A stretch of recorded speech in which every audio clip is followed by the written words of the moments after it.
Hello friends, welcome to our YouTube channel we do attestation everything about document attestation.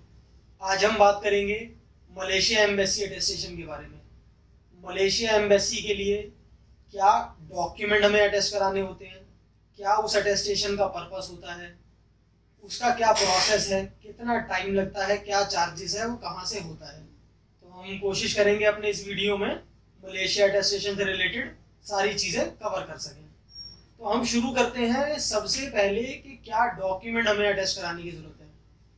तो employment visa के लिए हमें हमारे educational document को अटेस्ट करने की ज़रूरत पड़ती है। डिग्री, मार्क लिस्ट, यही मेन होते हैं। उसके बाद डिपेंडेंट वीज़ा के लिए अपनी वाइफ को, अपने स्पाउस को बुलाने के लिए हमें मैरिज सर्टिफिकेट को अटेस्ट कराने की ज़रूरत पड़ती है। बच्चों को बुलाने के लिए डिपेंडेंट वीज़ा पर हमें बर्थ सर्टिफिकेट को अटेस्ट कराने की ज़रूरत पड़ती है। बच्चों का वहाँ के स्कूल में एडमिशन कराना है तो यहाँ के स्कूल से, इंडिया के स्कूल से जो आपको एसएलसी, टीसी, ट्रांसफ़र सर्टिफिकेट वगैरह मिले हैं उनको अटेस्ट कराने की ज़रूरत पड़ती है। और फिर होते हैं कुछ कॉमर्शियल डॉक्यूमेंट्स। कॉमर्शियल डॉक्यूमेंट में होते हैं memorandum of association, article of association, certificate of origin, invoice, packing list, बहुत नंबर्स ऑफ डॉक्यूमेंट होते हैं।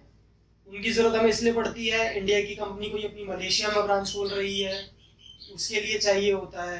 इंडिया की कोई कंपनी मलेशिया की कंपनी को कोई गुड्स एंड स्टॉक सप्लाई कर रही है, उसके लिए हमें वो अटेस्टेशन की ज़रूरत पड़ती है। अब हम डिस्कस करते हैं कि इस पूरे प्रोसेस में क्या क्या स्टेप हमें फॉलो करने पड़ते हैं। तो मलेशिया के अटेस्टेशन के लिए सबसे पहले जिस अटेस्टेशन की ज़रूरत पड़ती है एजुकेशनल डॉक्यूमेंट के लिए, वो होता है पहले स्टेट से HRD attestation, MHRD attestation. HRD के ऊपर हमने एक वीडियो बनाया हुआ है स्पेशली, वो आप चाहें तो देख सकते हैं हमारे चैनल पर। तो एचआरडी होती है जिस स्टेट से डॉक्यूमेंट इशूड है उस स्टेट की एमएचआरडी से, ministry of human resource development department. थोड़ा लेंदी प्रोसेस होता है, वहाँ डॉक्यूमेंट वेरीफाई होता है, रिटर्न वेरिफिकेशन रिपोर्ट मंगाई जाती है, उसके बाद वो ऑथेंटिकेटेड की स्टैम्प हमें लगकर मिलती है। फिर उसके बाद मिनिस्ट्री ऑफ एक्सटर्नल अफेयर और उसके बाद हम मलेशिया एम्बेसी में डाल सकते हैं या मलेशिया कॉन्सुलेट में।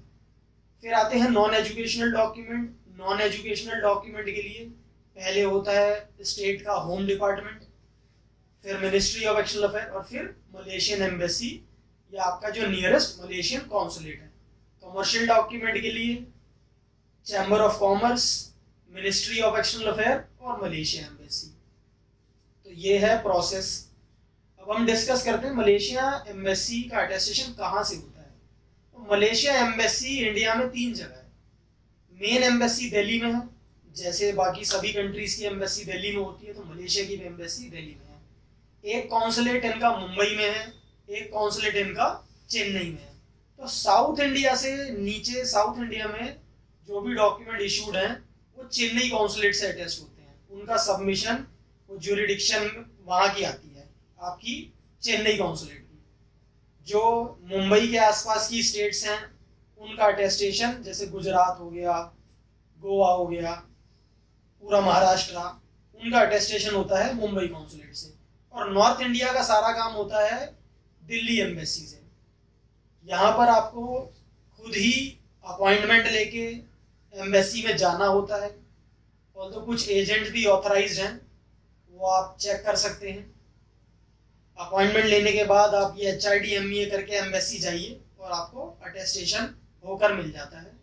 कोई ज़्यादा मुश्किल प्रोसेस नहीं है, बट ये है कई बार अपॉइंटमेंट हमें काफ़ी दिन बाद की मिलती है, तो वो हमें चेक करना पड़ेगा। अब इसमें टाइम और चार्जेस किस बात पर डिपेंड करते हैं, वो इस बात पर डिपेंड करते हैं किस स्टेट का डॉक्यूमेंट है, वहाँ एचआरडी होम डिपार्टमेंट के क्या प्रोसेस है, तो उस बात के ऊपर इसके टाइम और चार्जेस डिपेंड करते हैं। एक बहुत इम्पॉर्टेंट क्वेश्चन होता है कैंडिडेट्स का कि अटेस्टेशन ओरिजिनल डॉक्यूमेंट पर होकर मिलती है या जेरोक्स कॉपी है।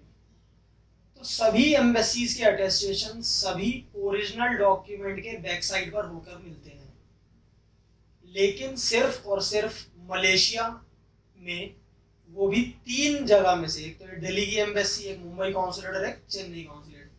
चेन्नई कॉन्सुलेट ऐसी जगह है जहां पर वो अटेस्टेशन 2 कलर जेरोक्स कॉपी के बैक साइड पर करके देते हैं। एक पर भी नहीं करते हैं, 2 पर करते हैं और ओरिजिनल पर नहीं करते हैं। अगर यही काम आप मुंबई कॉन्सुलेट से कराएंगे मलेशिया के, तो वहाँ ओरिजिनल के बैक साइड में स्टैंप लगकर मिलेगी। दिल्ली एम्बेसी से कराएंगे, ओरिजिनल डॉक्यूमेंट के बैक साइड पर स्टैंप लगकर मिलेगी। पर वो कॉन्सुलेट में है, वो कलर जेरोक्स करते हैं और वो एम्बेसी कॉन्सुलेट क्वेश्चनेबल नहीं होते हैं, उनसे हम क्वेश्चन नहीं कर सकते वो ऐसा क्यों करते हैं क्यों नहीं करते हैं, वो ऐसा ही करते हैं। तो जैसा वो करते हैं वैसा हमें करके उनसे लेना पड़ता है। तो हमने ऑलमोस्ट मलेशिया एम्बेसी के अटेस्टेशन से रिलेटेड सभी टॉपिक्स अपने इस वीडियो में कवर कर लिए हैं। फिर भी आपको कोई डाउट हो, कोई क्वेरी हो, तो लिंक में डिस्क्रिप्शन में हमारा ईमेल आईडी और फ़ोन नंबर अवेलेबल है, आप हमें कॉल कर सकते हैं। कोई जनरल इंक्वायरी हो तो आप मुझे व्हाट्सएप कर सकते हैं। फिर भी आपको लगता है आप बात करना चाहते हैं तो आप मुझे कॉल कर सकते हैं। तो इसी तरीके से और अटेस्टेशन से रिलेटेड और इन्फॉर्मेटिव वीडियो देखने के लिए, हमसे जुड़े रहने के लिए please like share and subscribe our channel. Thanks for watching.